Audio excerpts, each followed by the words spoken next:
नमस्ते दोस्तों, कैसे हैं आप लोग? आई होप आप लोग अच्छे होंगे। आज हम विकास के सिद्धांत को पढ़ेंगे। Principle of development. बाल विकास सीटीईटी परीक्षा का एक महत्वपूर्ण हिस्सा है और विकास के सिद्धांत इसमें एक केंद्रीय भूमिका निभाते हैं। ये सिद्धांत बताते हैं कि बच्चे कैसे बढ़ते हैं और विकसित होते हैं। तो पहला है, विकास क्या है?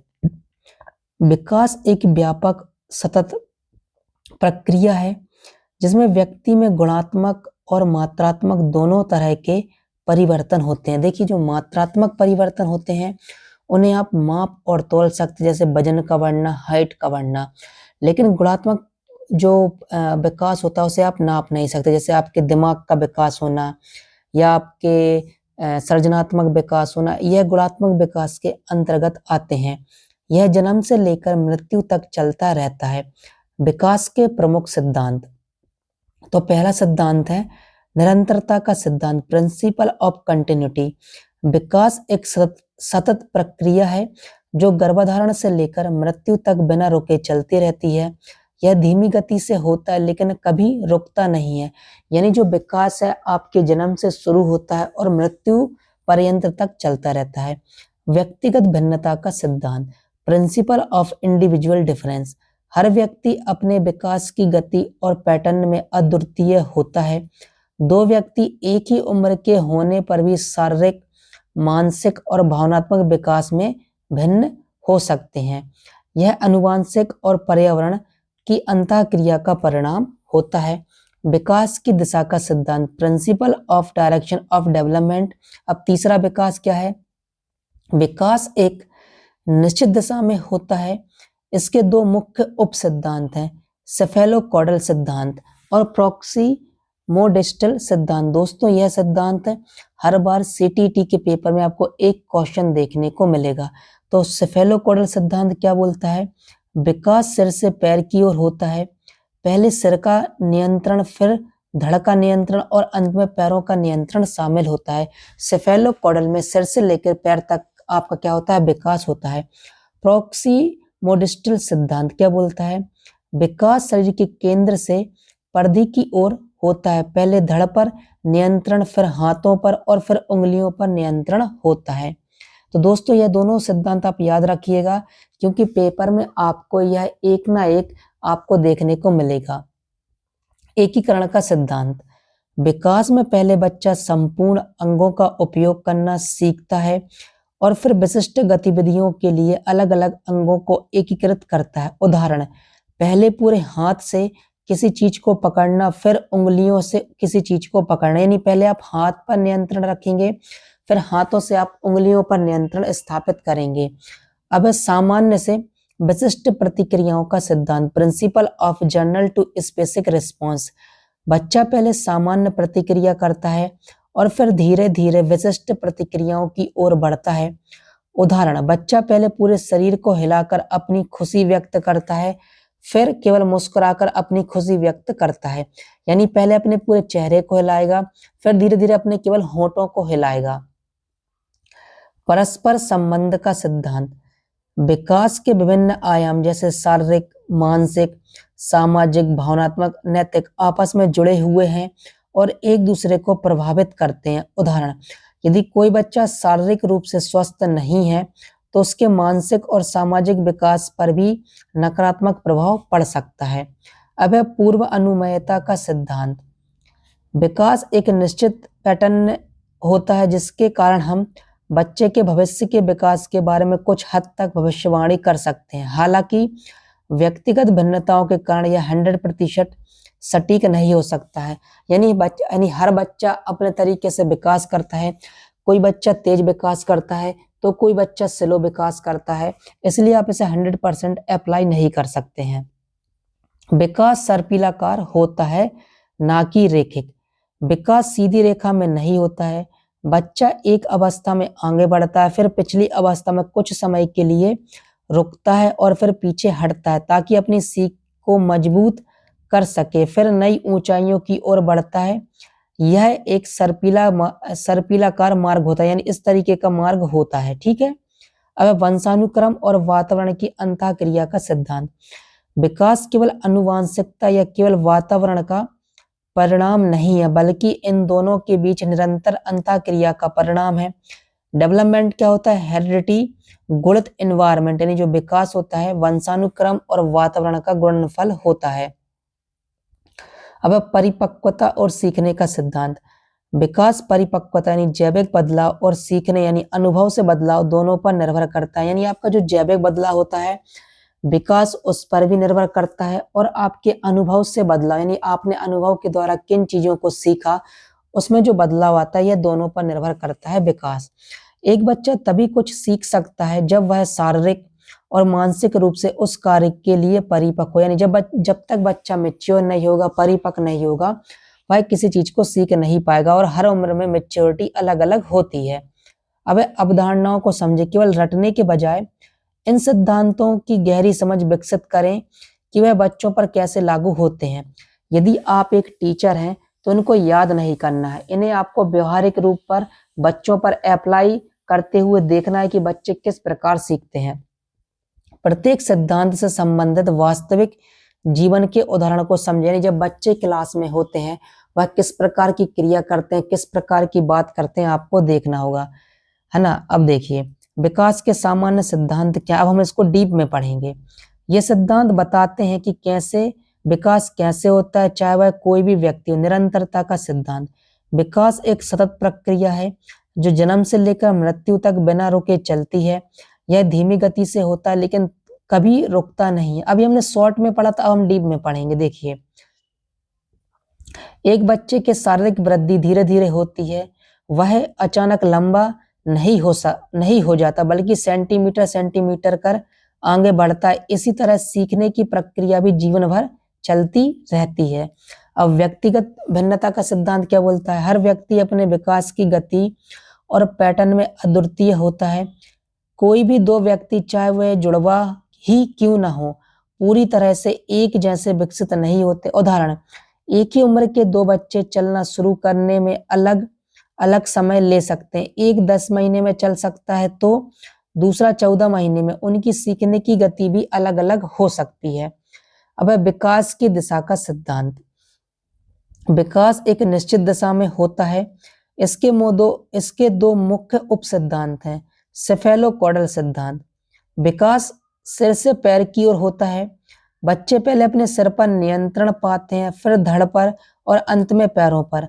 उदाहरण, एक शिशु पहले अपना सिर उठाना सीखता है, फिर बैठना, फिर खड़ा होना और अंत में चलना सीखता है। अब है प्रॉक्सिमोडिस्टल सिद्धांत क्या बोलता है? विकास शरीर के केंद्र से परिधि की ओर होता है। पहले बच्चा धड़ पर नियंत्रण सीखता है, फिर हाथों पर और अंत में उंगलियों पर नियंत्रण स्थापित करता है। उदाहरण, बच्चा पहले अपनी पूरी बाहें का उपयोग करके किसी चीज को पकड़ना सीखता है, फिर कलाई और उंगलियों का उपयोग करके छोटी छोटी वस्तुओं को उठाना सीखता है। अब है एकीकरण का सिद्धांत।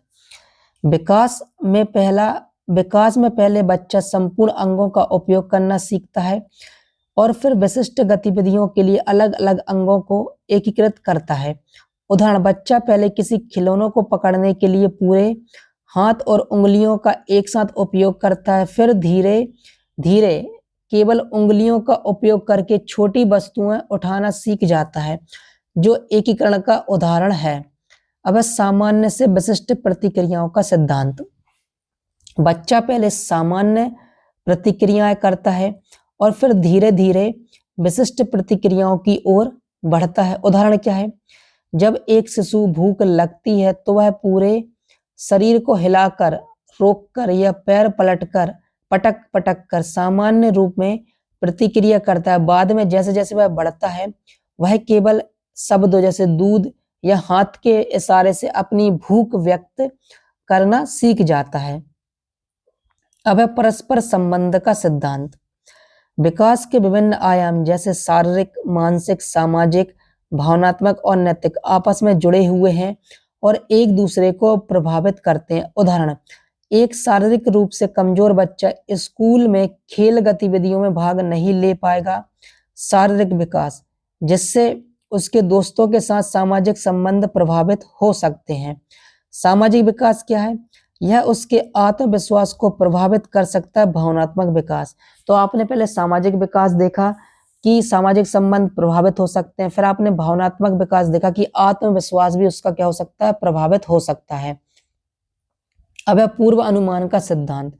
विकास एक निश्चित पैटर्न और क्रम होता है जिसके कारण हम बच्चे के भविष्य के विकास के बारे में कुछ हद तक भविष्यवाणी कर सकते हैं। क्या है भविष्यवाणी? उदाहरण, हम यह भविष्यवाणी कर सकते हैं कि अधिकांश बच्चे चलना सीखने से पहले बैठना और घुटनों के बल चलना सीखेंगे। अब क्या है, विकास सर्पिलाकार होता है, ना कि रेखिक। रेखिक ऐसा होता है और सर्पिलाकार कैसा होता है, इस प्रकार होता है। ठीक है, विकास एक सीधी रेखा में नहीं होता। बच्चा एक अवस्था में आगे बढ़ता है, फिर पीछे अवस्था में कुछ समय के लिए रुकता है या पीछे हटता है ताकि अपनी सीख को मजबूत कर सके, फिर नई ऊंचाइयों की ओर बढ़ता है। यह एक सर्पिल मार्ग की तरह होता है। उदाहरण क्या है, बच्चा चलना सीखने के दौरान कई बार गिरता है, फिर से कोशिश करता है जिससे वह अपनी गति और संतुलन को बेहतर बनाता है। वंशानुक्रम और वातावरण की अंतःक्रिया।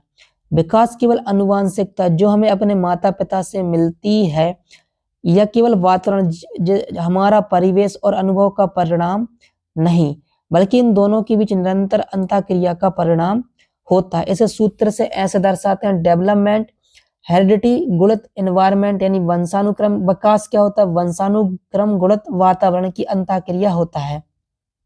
उदाहरण क्या है, एक बच्चा जिसके माता पिता बुद्धिमान है, आनुवंशिकता, लेकिन उसे सीखने के लिए पर्याप्त अवसर और प्रोत्साहन नहीं मिलता है, वातावरण, तो उसकी बुद्धि का पूर्ण विकास नहीं हो पाएगा। जैसे गांव के बच्चे और शहर के बच्चे, इसका उदाहरण, गांव के बच्चों को ज्यादा सुविधाएं नहीं मिल पाती हैं तो उनके अंदर सृजनात्मक विकास कम होता है, जबकि शहर के बच्चों को अच्छी सुख सुविधाएं मिलती हैं तो उनके अंदर सृजनात्मक और समस्या समाधान के कौशल ज्यादा विकसित होते हैं। और देखिए, परिपक्वता और सीखने का सिद्धांत। विकास, परिपक्वता, जैविक बदलाव और सीखने यानी अनुभव से बदलाव दोनों पर निर्भर करता है। एक बच्चा तभी कुछ सीख सकता है जब वह शारीरिक और मानसिक रूप से उस कार्य के लिए परिपक्व हो। उदाहरण, एक शिशु तब तक बोलना शुरू नहीं कर सकता जब तक कि उसके वाक्य यंत्र परिपक्व न हो जाएं, उसे भाषा सुनने और अनुकरण करने का अनुभव न मिले। प्रमुख मनोवैज्ञानिक के विकास के सिद्धांत अब हम पढ़ेंगे। तो दोस्तों, अब हम प्रमुख मनोवैज्ञानिकों के विकास के सिद्धांत पढ़ेंगे। ये सिद्धांत व्यक्ति के विकास के विशिष्ट पहलुओं, संज्ञानात्मक, मनोसामाजिक और नैतिक पर केंद्रित होते हैं। जीन पियाजे का संज्ञानात्मक विकास का सिद्धांत क्या कहता है? पियाजे ने बताया कि बच्चे कैसे सोचते हैं और दुनिया की अपनी समझ कैसे बनाते हैं। उन्होंने संज्ञानात्मक विकास की 4 चरणों में बांटा है। संवेदी गामक अवस्था, जन्म से 2 वर्ष तक बच्चे अपनी इंद्रियों, देखना, सुनना, चखना, सूंघना और शारीरिक क्रियाओं, पकड़ना, चूसना के माध्यम से दुनिया को समझते हैं। इस अवस्था में वस्तु स्थायित्व विकसित होता है। उदाहरण, जब एक खिलौनों को कंबल के नीचे छिपा दिया जाता है तो इस अवस्था के शुरुआती चरण में बच्चा उसे भूल जाता है, लेकिन बाद में वस्तु स्थायित्व विकसित होने पर बच्चा जानता है कि खिलौना अभी भी वहां है और उसे खोजने की कोशिश करता है।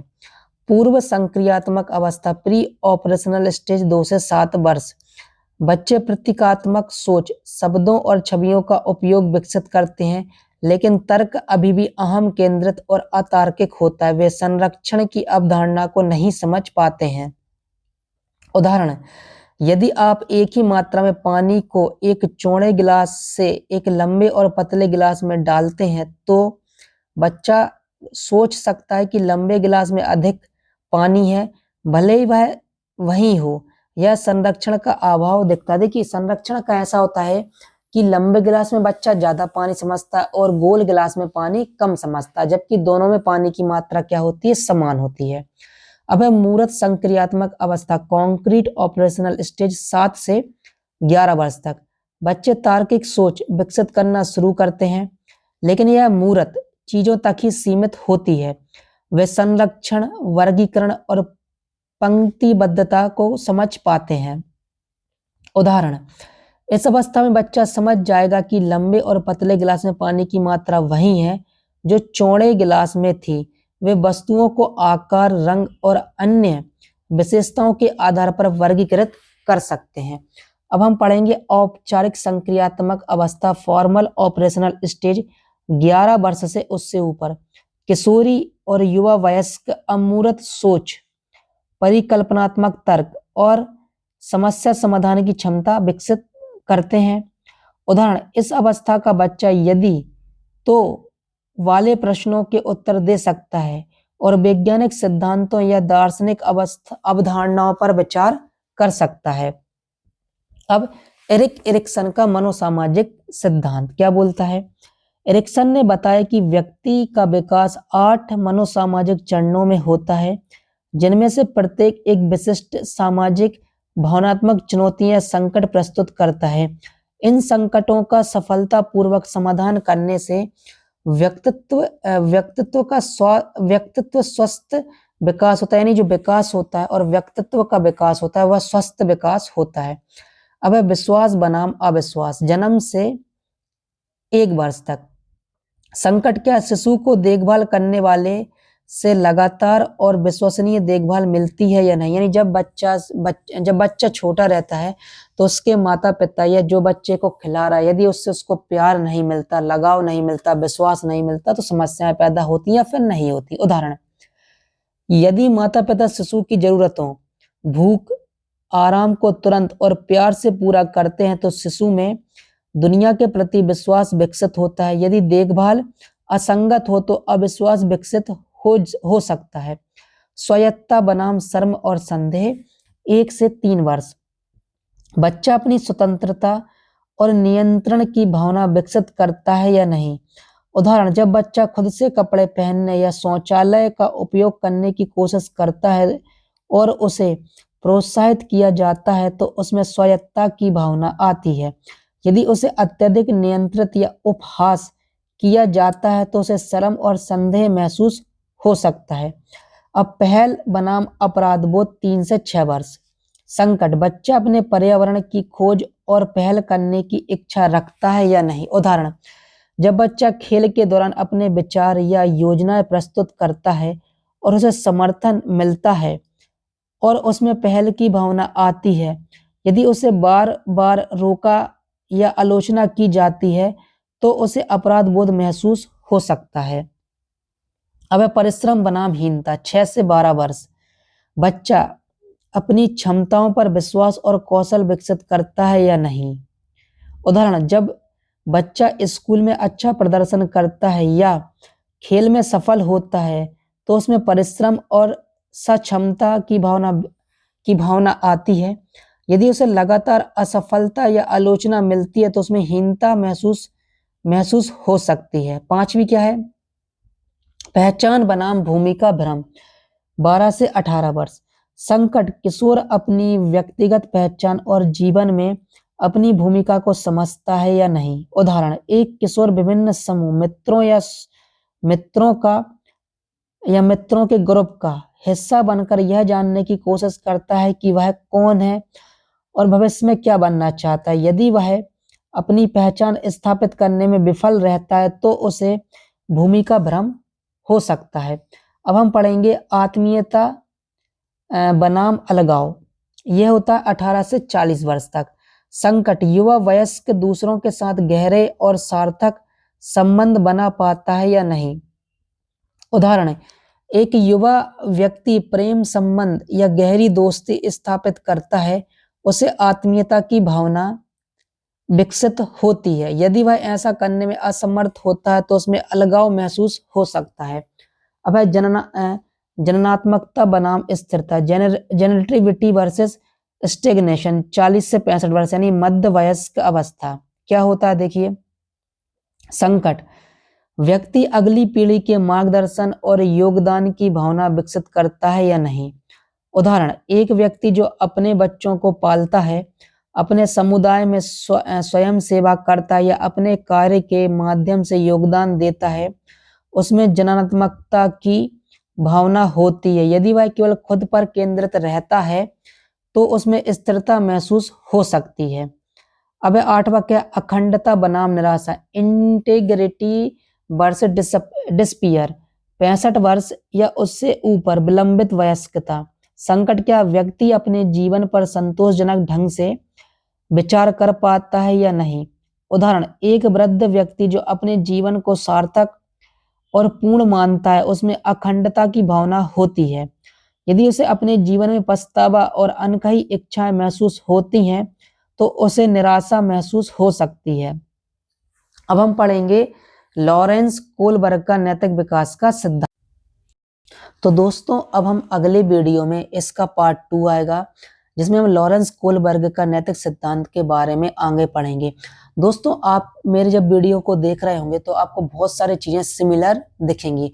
चूंकि सीटीईटी का कोर्स ज्यादा नहीं होता है, सभी क्वेश्चन इन्हीं से पूछे जाते हैं, इसलिए मैं एक दूसरे को आपस में जोड़कर बता रहा हूं जिससे आप सभी प्रकार के सिद्धांत पढ़ सकें, सभी सिद्धांत को समझ सकें और उनके आंसर दे सकें। नमस्ते दोस्तों।